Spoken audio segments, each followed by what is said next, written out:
আপনি যদি অফিসে কাজ করতে গিয়ে বাংলা টাইপ না জানেন, আহ, সেক্ষেত্রে কি করবেন? মনে করেন আপনি বিজয় কিবোর্ড জানেন না।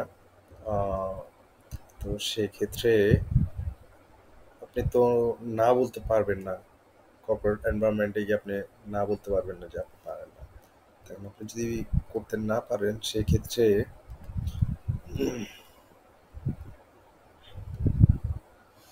যেমন এখানে একটা বাংলা লেটার আছে, এটা বিজয় কিবোর্ড দিয়ে লেখা। এখন ধরে নিলাম আপনি জানেন না বাংলা টাইপ কিভাবে করতে হবে, বিজয় কিবোর্ড দিয়ে কিভাবে লিখতে হবে। অনেস্টলি স্পিকিং, আমি নিজেও জানি না বিজয় কিবোর্ড দিয়ে কিভাবে লেখে। কিন্তু মনে করেন আপনাকে দিল, তো এখন আপনাকে বা আরো দুই তিনটা লাইন অ্যাড করতে বললো। এখন আপনি তো বিজয় কিবোর্ড জানেন না, কিভাবে অ্যাড করবেন? এখন আমরা তো জানি আমরা অব্র দিয়ে হয়তো লিখতে পারি, কিন্তু আমরা ট্রাই করি অব্র দিয়ে লেখার। তা আমরা অব্র কিবোর্ড দিয়ে যদি লিখি, সে এক্সাম্পল আপনার কিছু লাইন অ্যাড করতে বললো, বা আমি এখানে লিখলাম আমার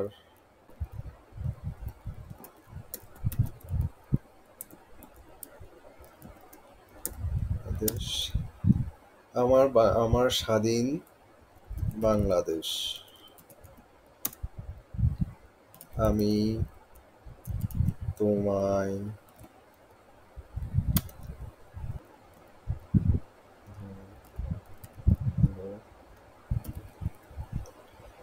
ভালোবাসি।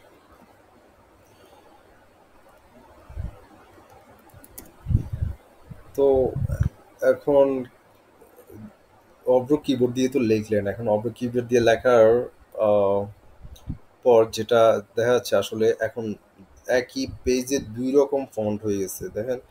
এখন এই বিজয় কিবোর্ড দিয়ে যেটা লেখা হয় সেটা হচ্ছে সাটনি এমজে। আর এখন অভ্র কিবোর্ড দিয়ে যেটা লেখা হয় সেটা নির্মলা। কারণ হয়তো আপনি এখন একই পেজে দুই রকম ফন্ট দিয়ে এটা তো আপনি প্রিন্ট দিতে পারবেন না। তো দেখা যাচ্ছে এখন এটাকে সিলেক্ট করে আমরা যদি ওই ফন্টটা সিলেক্ট করে দিই, সাটনি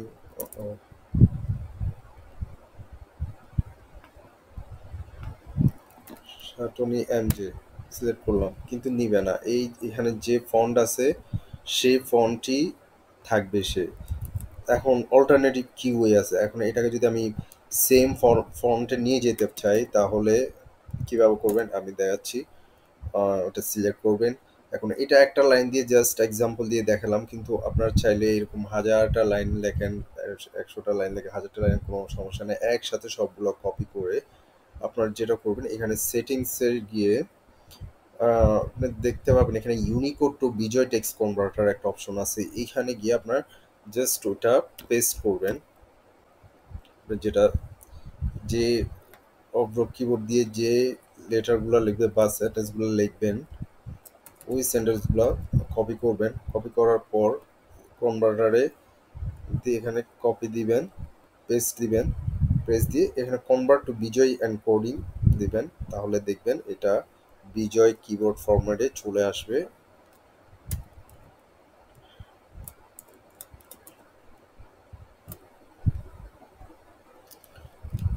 এভাবে নিয়ে আপনি এটা যেখানে লেখাটা লিখছিলেন অব্র দিয়ে ওখানে পেস্ট করে বসাই দিতে পারেন। এরপর হয়তো আপনি একটু শক হবেন যে এগুলা কি আসলো।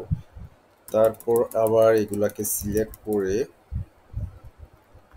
ঠিক বিজয় ফরম্যাটে ফন্টটা দিয়ে দিবেন, সাটনি এমজে। দেখেন এখন একদম সেম হয়ে গেছে। যেটা এখন আপনার অফিসে আপনার বস জানবেও না যে আপনার বাংলা টাইপ জানেন না।